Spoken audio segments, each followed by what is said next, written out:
আওয়ামী লীগ কি ফিরছে নতুন মোড়কে? কারা ফিরছে রিফাইন্ড আওয়ামী লীগের নেতৃত্বে? শেখ হাসিনাকে মাইনাস করে কার নীতি অনুসরণ করবেন তারা? আওয়ামী লীগের পুনর্বাসন নিয়ে রাজনৈতিক দলগুলোর মধ্যে চলছে সমঝোতা। এই সমঝোতার অংশ হিসেবে আসন ভাগাভাগিরও প্রস্তাব করা হয়েছে। নতুন দল এনসিপি এই প্রস্তাবে কতটা সাড়া দিয়েছে তা নিয়ে প্রশ্ন তুলেছেন দলটির দক্ষিণাঞ্চলের সংগঠক হাসনাত আব্দুল্লাহ।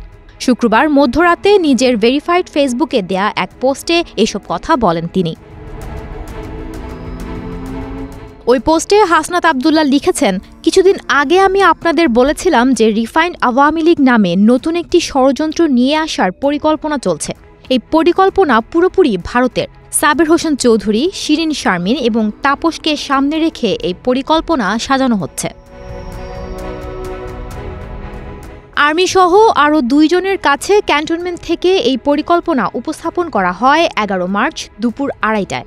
আমাদেরকে প্রস্তাব দেয়া হয় আসন সমঝোতার বিনিময়ে আমরা যেন এই প্রস্তাব মেনে নেই।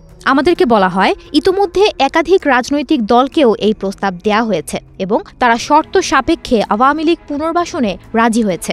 একটি বিরোধী দল থাকার থেকে একটি দুর্বল আওয়ামী লীগ সহ একাধিক বিরোধী দল থাকা নাকি ভালো। ফলশ্রুতিতে আপনি দেখবেন গত 2 দিন মিডিয়াতে আওয়ামী লীগের পক্ষে একাধিক রাজনীতিবিদ বয়ান দেয়া শুরু করেছে।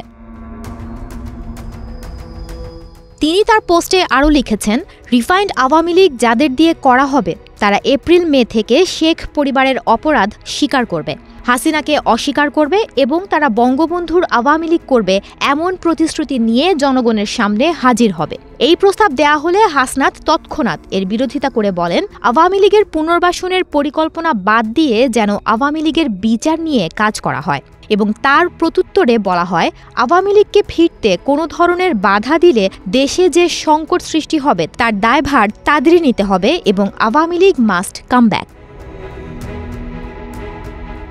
আলোচনার এক পর্যায়ে হাসনাতরা বলেন, যেই দল এখনও ক্ষমা চায় নাই, অপরাধ স্বীকার করে নাই, সেই দলকে আপনারা কিভাবে ক্ষমা করে দেবেন? অপরপক্ষ থেকে রেগে গিয়ে উত্তর আসে, you people know nothing, you lack of wisdom and experience, we are in this service for at least 40 years. তোমার বয়সের থেকে বেশি, তাছাড়া আওয়ামী লীগ ছাড়া ইনক্লুসিভ ইলেকশন হবে না। উত্তরে হাসনাত বলেছেন, আওয়ামী লীগের সাথে কোনো ইনক্লুসিভিটি হতে পারে না। আওয়ামী লীগকে ফেরাতে হলে হাসনাতদের লাশের ওপর দিয়ে ফেরাতে হবে।